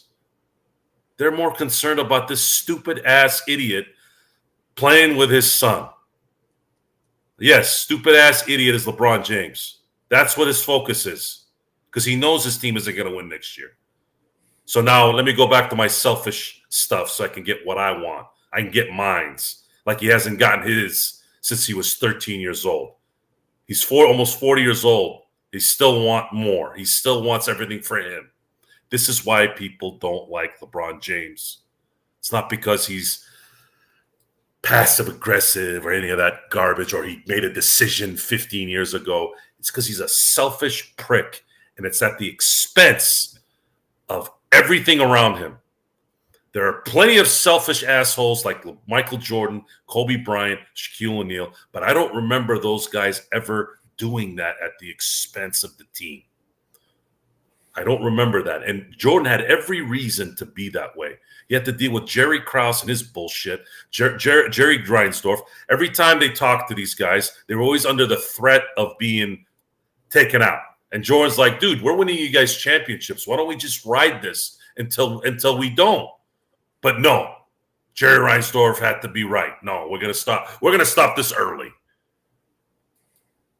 No, never going to happen. I'm going to get more relentless and more negative if this shit don't change.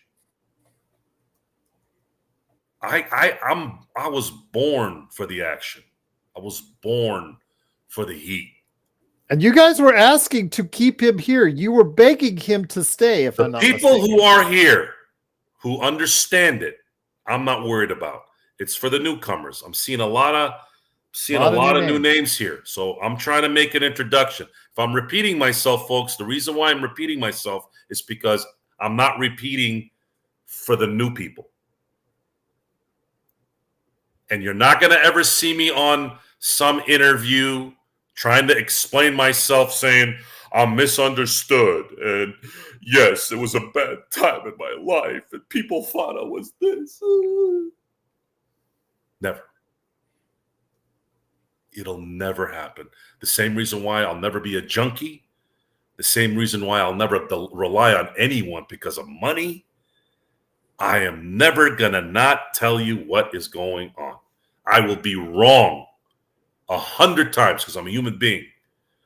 But when it comes to something where you have enough information to put together to make a legitimate, logical argument, it's going to be very hard to go against that because it's based off of facts and the results. It's that simple. And I'm not going to disagree with you, Morris, when you say it could lead to a Bronny, Bryce, LeBron on the floor reunion 2 years down the road. I'm not going to say that's out of the realm of possibility because Bronny has a 3-year guaranteed contract with a team option for a 4th, Joe. Yeah, but 56 pick. He earned it. He earned it. He earned a 3-year guaranteed contract for the 55th pick. The same people, you all know who you are. You were in here just a minute ago. The same people who say, it's just a 55 pick, Joe. Relax. Why are they guaranteeing 3 years for a 55 pick? Is it good or bad? Which one is it? You can't have both. What 55th pick gets a 3-year contract, not playing a minute in the NBA? And you're going to insult me by saying he earned his way. This is the stuff that I pop everyone in when I'm in the real world. This is the stuff I break people at when I hear stupid shit like this. What do you mean? What do you mean you went left? If you had gone left and got T-boned, you would have been hit on the driver's side. You got hit on the passenger side.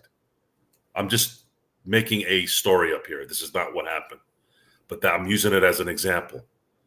Folks, you already said Rudy Gobert is 8 feet tall. yeah. Exaggeration sometimes puts a bigger of a point in this. The point is, if I'm seeing something that doesn't make sense, I'm not going to sit here and hope that it makes sense. Does that make sense? Does it make sense, Gerald? If something doesn't make sense, why am I just going to naturally say, well, it makes sense? Why? To impress a girl? I'm married. I don't do that. To lie to the cops for my friend? Yeah, probably. That might be the one, I guess, get out of jail free card on that. But let's put those to the side. Let's just say with the subject at hand. Why am I going to do that? The answer is I won't.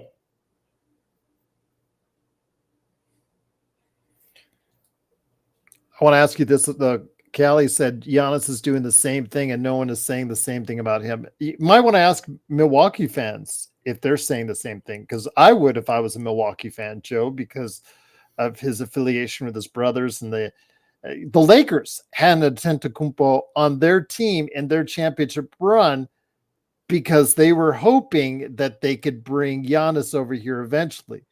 So, when was it Thanos Antetokounmpo joined Milwaukee, the kid's not an NBA player.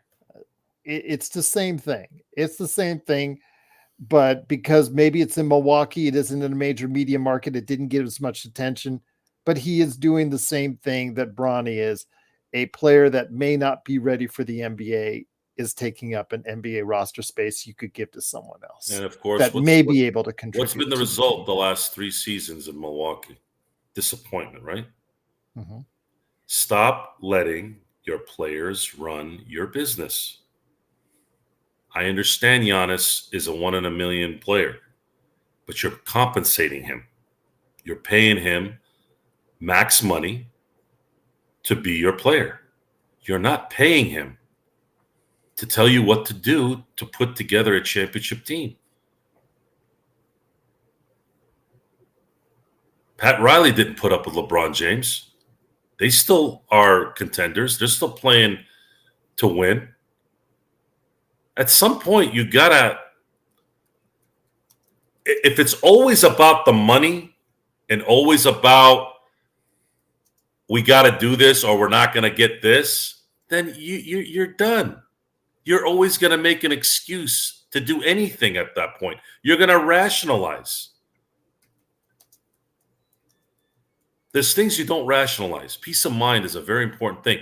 All these dopers, all these people taking pharmaceutical drugs because they're depressed, they're sad, whatever. Why? Because they put themselves in these positions where they have to make this decision. Some decisions need to be made for your own health, not money, not I want to fit in and I want fame and I want to be patted on the back. As soon as you start doing that, you're living for scumbags. You're not living for yourself.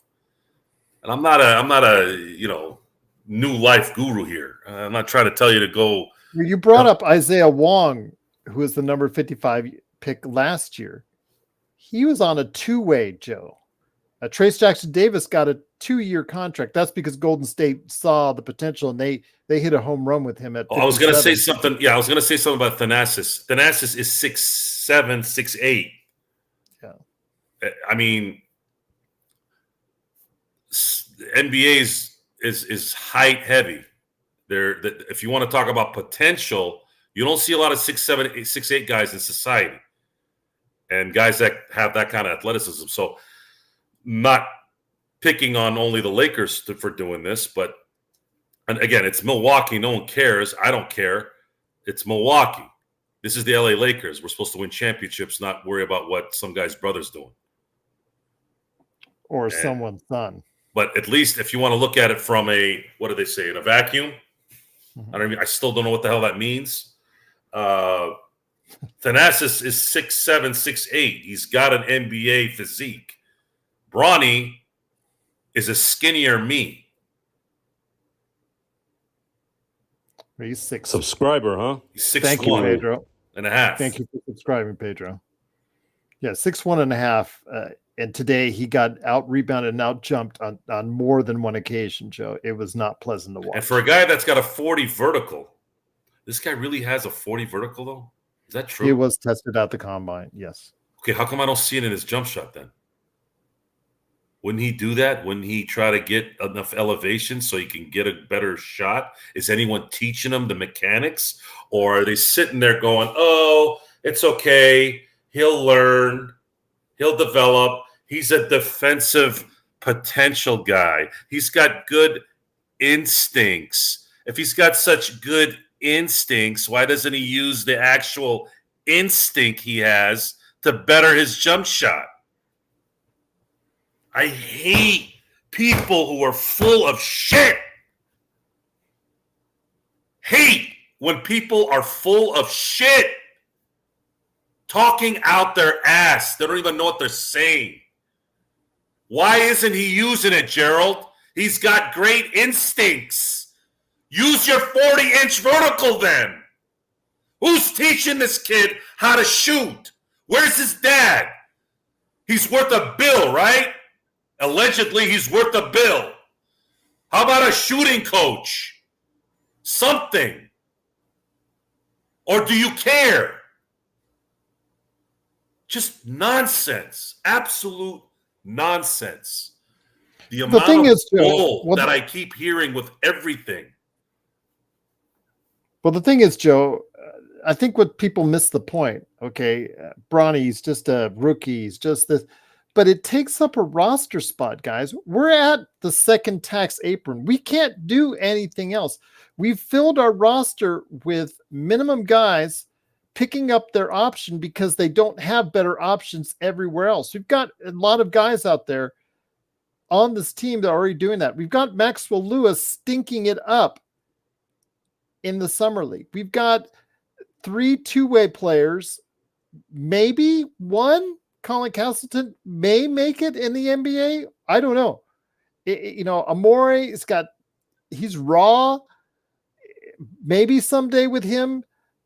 Hinson, my gosh, that Hinson, he's never seen a shot he hasn't liked and hasn't made, and he doesn't make them. Not like he was in college. And then you've got, again, the minimum players like Jackson Hayes and Cam Reddish. You've got all these fillers that are clogging up your rotation. You guys always say, okay, we want this player. We want this player. Gary Trent Jr. We want this player. Tyus Jones. We want this player. We want this player, Joe.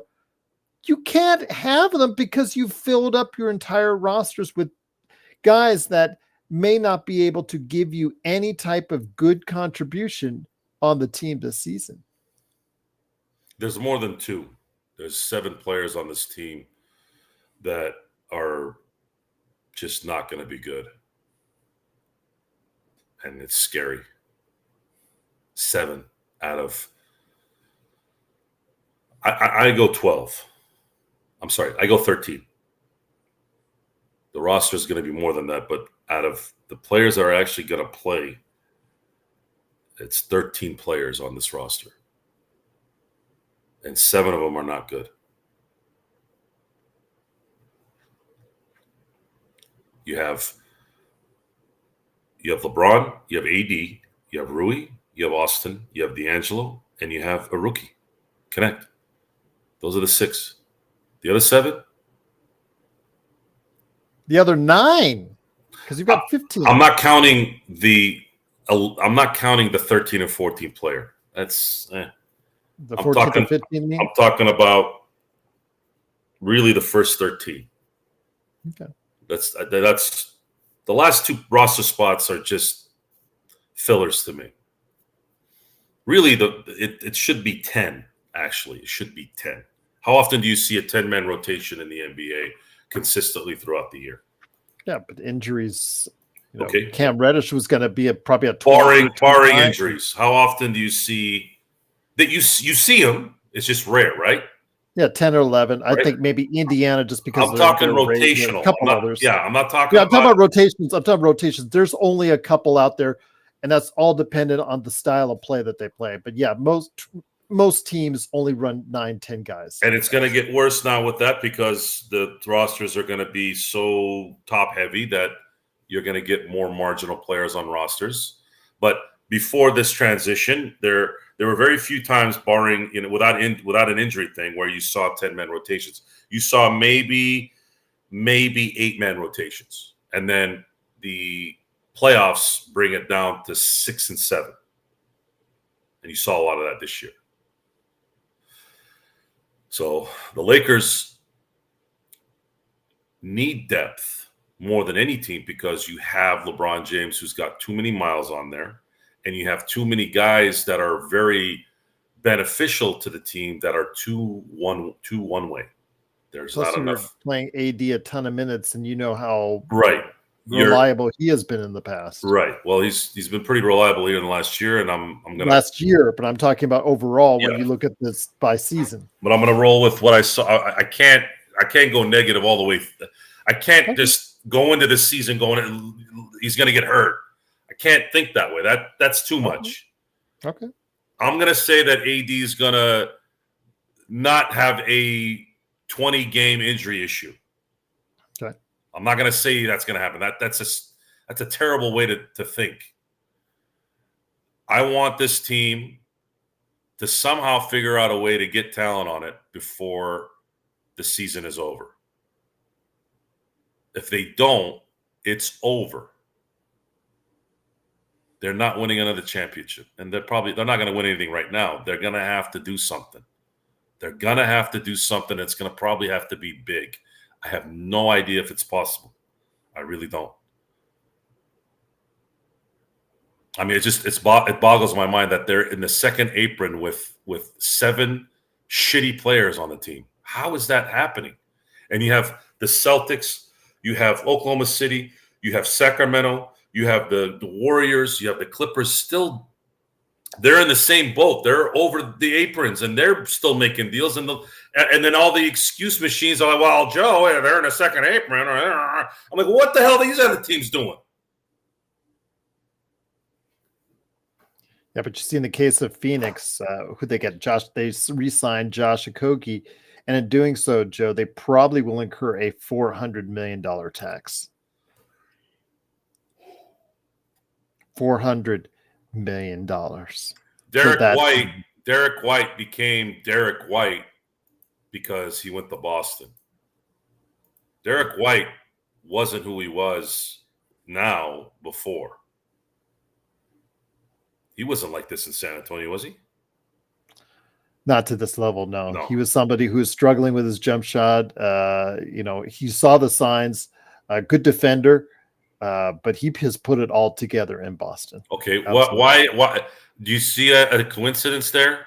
How come Drew Holiday kind of came up lame in Milwaukee the last few years, yet became this juggernaut for the Celtics this year? I think a lot of it has to do with the fact is he's not reliant, or the team is not reliant on his shooting, which was his detriment. His focus was more on the defensive side of the ball with Boston, and because the fact that they weren't relying on him because they have so many offensive weapons, Joe, it just made things a lot easier and more comfortable for him on that There you go. offensive end. So Brad Stevens, They built a good team. They've really built a good team. Brad Stevens taught everyone how to do his job. Yeah, I can't. I hate it. Can't stand it. You know, there was a lady walking by me today with a Celtic shirt on, but you can't talk smack because they're now one ahead of us, Joe. Yeah. You can't say anything. So while the real fans here, us, we're real fans of the Lakers. Us. While you're sitting there playing with your nuts, worrying about feelings, we're sitting here going, Jeannie and Rob don't care about looking at Brad Stevens and the ownership playing everyone like a drum all year. There's no pride that kicks in there.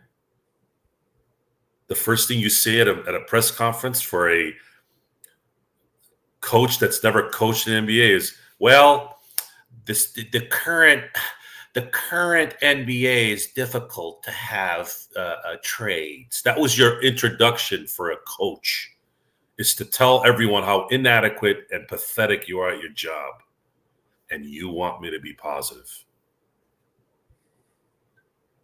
That's the first thing he said. Hiring a coach is, he basically got on the mic and said, we're going to introduce this coach who's never coached before, not even as an assistant. And, oh, by the way, we're not going to get him any help on top of that because it's too hard. Eric, they can bundle the 29 and 31 picks, or they can just give you the 2030 pick by itself, according to Bobby Marks of ESPN. Just wanted to give you a heads up. So they do have technically 2 first-round picks they can give, or if they're interested in giving one, they can just give the 2030 pick. So that's what they have to offer. Still talking about picks from the next decade, really? Some teams are interested. How OKC was interested. OKC mapped this all out. Look what OKC is going to be doing for the rest of this decade, Joe, because they mapped it out. Win something before we start crowning them something. They did this before and they flamed out. Okay. No, sorry. I don't care. Okay. I don't see what the hell that's going to do. What are you going to get? What are you going to get? What are you going to get in that deal? Who are you going to get? Giannis? No. No. Who are you going to get? Jimmy Butler? Do you want him? No. Trae Young? No. Not after the Mikal Bridges trade. Who? Not after the Mikal Bridges. You're not getting anyone. Not until you get rid of LeBron James. Then you can really restart this thing. And you just screwed yourself. We don't have 3 firsts. And LeBron James has a no trade clause, Douglas. He just signed it. No trade clause for LeBron and not 3 firsts. We don't have that. Jury's still out on Ja. I want to see how his mental state is this year. When I see stuff like this, usually, when I see stuff like what he's been doing, and a lot of times that stuff never ends. This keeps going the wrong way. Bloodhound, I think Butler's going to pick up that option. I don't think Miami's going to offer him a big deal. Callie says the other guys on this team just have to step the hell up.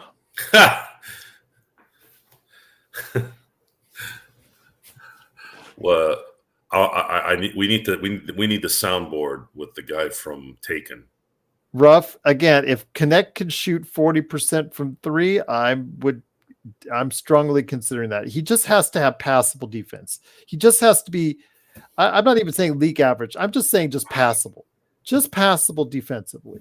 That's all I ask. His handle, he got up stripped away from a couple times. I'm not so worried about that because he's a shooter. He's a good passer. I was encouraged by seeing his passing. That's something live I actually really got a chance to see. I got to see his vision and the way he sees the court today. I liked what I saw there. Rebounding, I think he got 5-6 rebounds today. So that's a good sign. But yeah, his defense, if he can just be even passable, I think he's going to be pretty good in this league. Because Joe, I know you and I were arguing earlier, and I wanted to make this, and I had a point to it, is the fact that Davis Bertans and Landry Shaman, not so long ago, they were valued commodities in this league. They were valued players in this league. They were, because they could do one thing, and that was shoot the three.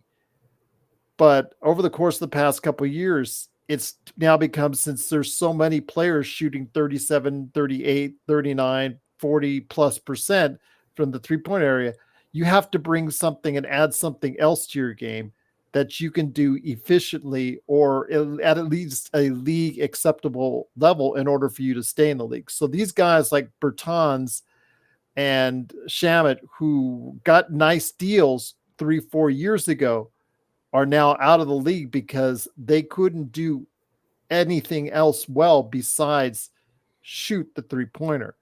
I just want to make sure that Knecht can do something else besides shoot the 3-pointer. And if he can, it makes it much more, appealing for the Lakers, and it makes it much more possible that he could have a really good long career in this league. I mean, let the kid play. I'm rooting for the kid. I really want the kid to. I don't see any reason why, if he stays healthy, that he won't have a long career. I liked what I saw today, especially both on and off. He's got the NBA physique. He's got lateral movement. He's got a first step that can make a difference. If he gets good screens, gets some room, and watches, if he loves KD that much, he'll never be KD. KD's just a different animal, but KD's one of the greatest scorers of all time. Yeah, you can't be that guy at 7 feet tall. There's only like 2 guys I've ever seen that have been that big that can shoot anywhere, anytime, without any kind of distraction, and that's him and Dirk Nowitzki. His game, someone that's relatable is Bogdan Bogdanovic, and I would also continue to watch. I would continue to watch Reggie Miller tapes. Running through screens, open shot, boom. Make that your signature play, and of course, corner threes with LeBron passing the ball, threes with when AD draws a double team, and you make those shots, Knecht will be an extremely valuable player. I'm sorry, Callie, that's who I meant. Rip Hamilton. That's actually a better comparison. There you go. Thank you. I hope he gets to the level where the Lakers are going to be put in a position to start him. That's my hope, is that they can put and have Reeves coming off the bench, because I think it's better for the Lakers if that's the case. He's got to hit threes. Got to hit those threes. I just feel like that's everybody's game. We'll see. Yeah. But it is the Lakers. They lost again today. They're 0-4 on the season. They lost today. Was it 99-80? I think it was. Let me go ahead and I'll check out get that for you right here. It was 99-80. Joe, no game tomorrow for the Lakers, but we do have the Lakerholics here tomorrow at 11 a.m. Pacific. And then you and I will come back with roses and sunshine and flowers and rainbows and doves and all that good stuff on a happy, shiny Sunday show for everyone out there. Any last thoughts, my friend, before we head on out? No. Okay. And on that note, truly appreciate you joining us. If you have not yet liked and subscribed, please do so. It does help us out. I've heard a lot of people subscribing on today. We have that little notice that comes up. It's Joe's voice telling us they subscribe. So truly appreciate that. people subscribing. We're now up to 1,782, looking to get closer and closer to 2,000. Over 130 in the past month. So always great to have people subscribing. But Joe, great to have you here. Hopefully, and Danny, big shout out to him. Danny, Lakers Nation. It was nice to have him here as well. So Juan says we will win the championship this year. I'm not going to dissuade your positive thinking, Juan. Good for you. Really good for you. I'm glad you feel that way. For us, I just got to look at it as realistically as I can. Hopefully we'll be wrong, and hopefully you will be right, because as Lakers fans that we are, that's what we all want the most, is a Lakers championship. Douglas says, how many games are there in Las Vegas? I think the Lakers play 5 that they're assigned to. As far as 4. I think they play 4 here in Vegas, and if they are qualify for the playoffs, they'll play more games after that. I believe that's the case. Let me go ahead and look at the schedule just in case. But yeah, it is. It looks like it's going to be 5 for the Lakers, and then going if they make the playoffs. Which, if they don't win, Joe, they won't get into the Summer League playoffs. And I'm not worried about whether or not they win a title. I'm just worried about getting more playing time, because this is the last playing time these guys get until training camp. Okay, I should be able to watch the game on Sunday. I don't have much going on. We'll have it on playback. Let's do a playback. Yeah. Unfortunately, my playback still doesn't allow me to watch the games. They only give me the line to watch to NBA League Pass, which I don't really need. I can watch games for free on my stuff, but hopefully we'll figure out what the hell's going on there. I guess it's a beta download that I have. I don't know. But I will watch the game and be on playback. I can have it on the TV while I'm playback. And then I'm going to be paying attention to Dalton. I think Dalton's the guy right now that I'm more intrigued with, because I think he can contribute right out the gate. And I want to thank all the new subscribers and all the people that have come on board and embraced the wrath, and also shot back at the wrath. Both are equally important in a lot of ways in the game of entertainment. For those of you who don't know me, I am not offended. Some say I don't have any feelings, and a lot of people will be right on that. When it comes to stuff like this, you're correct 100% of the time. I do have feelings, though, to people that I love and care about. But this is about explaining what we're seeing. And the passion and the anger and the excitement is going to come from what the results produce. And if the Lakers end up coming out the gate 20-10, we're going to be talking a lot about what the hell they're doing right. They come out 10-20, you're going to continue to hear what we're talking about. And that's just what it is.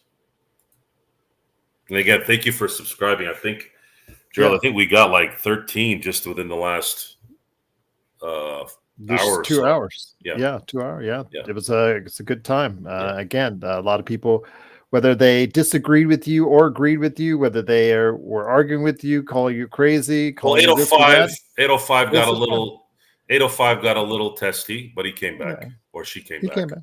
Yeah, 805. You know, he didn't like to talk about Bronny. That's all. I mean, and there are people. There are people there too. There's a segment of Lakers fans that don't want to hear anything about Bronny, because the media is constantly giving you Bronny. And I can't say I blame him, but we have to report it, Joe. We have to talk about it. I have to show people after the game, when Stone sends me the tweet that there were like 30 people waiting for him and only 4 people waiting for the actual good player in the game, Reed Shepherd, who might end up being the rookie of the year.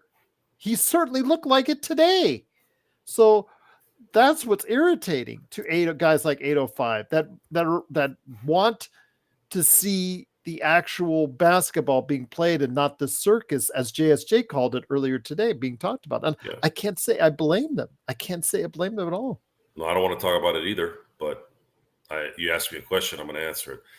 The Lakers, because a portion of our audience wants to talk about it. That's the Lakers have a lot to do, a lot, and we're not going to find out for a while. Though you have August, September, October. You have 3 months until preseason starts, and then the regular season starts, and the Lakers have really only improved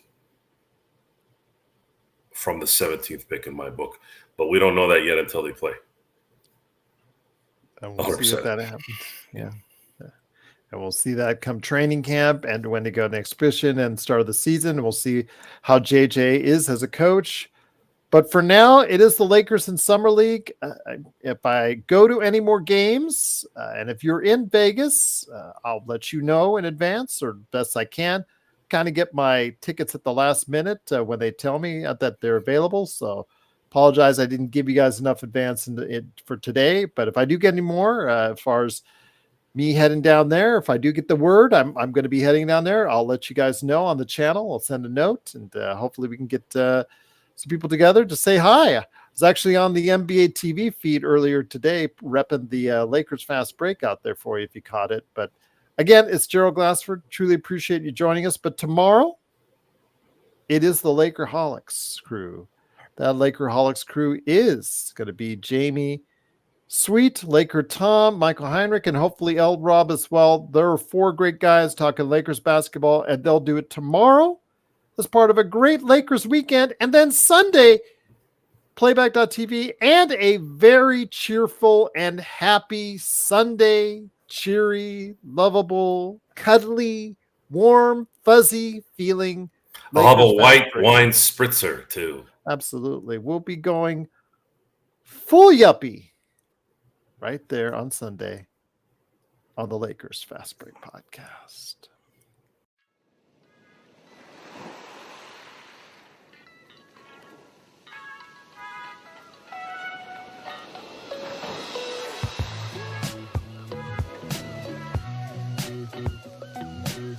So how does Sunday feel for you, Biff, as far as tennis? At the club, per se. You're on mute. Name. What? I'm not on Chip. mute. No,